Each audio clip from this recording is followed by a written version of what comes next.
அஸ்ஸலாமு அலைக்கும் வரஹ்மத்துல்லாஹி வபர்காத்துஹு. சூரிய அல் கஹாஃப் தி கேவ் பார்ட் 1 சொல்லப்படுது. 7 பேர் கொண்ட இளைஞர்கள் பிலீவர்ஸ் இருந்தாங்க.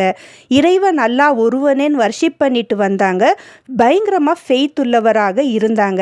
சேடான விஷயம் என்னென்னா, அவங்க மக்கள், அவங்க ரிலேட்டிவ்ஸ், கம்யூனிட்டி பீப்புள் ஐடியல் வர்ஷிப்பாக இருந்தனால அவங்க ஸ்ட்ரைட் பாத்துக்கு ப்ரீச்சிங் பண்ணி அவங்கள இறைவன் அல்லாஹ் நம்பிக்கை கொள்ளுங்கன்னு கூப்பிட்டதுக்கு அவங்க நிராகரித்து கற்களால் அடித்து அந்த 7 பேர் கொண்ட இளைஞர்களுக்கு ஐசோலேட் பண்ணாங்க. இதை கண்ட அல்லாஹ் சுப்ஹானஹு வ தஆலா அவங்க ஃபெய்த்தை பார்த்து இம்ப்ரெஸ் ஆகி அவங்கள சேவ் பண்ணார். எப்படின்னா, கேவுக்கு போங்க, அவங்களோடு சேர்ந்து ஒரு நாயும் இருந்தது. 8 பேர் கொண்டவர்களுக்கு டே அண்ட் நைட் ஸ்லீப்பிங் மோடில் வச்சு கேவுக்குள்ளார சன்ரைஸ் சன் செட் ஆகிறதுப்போ மூச்சு ப்ரீத்திங் எல்லாம் கொடுத்து ரைட் லெஃப்ட் எல்லாம் திருப்பி வச்சு உயிர் பிழைக்க வைத்தார். 309 இயர்ஸ். மறக்காமல் செகண்ட் பார்ட் பாருங்கள்.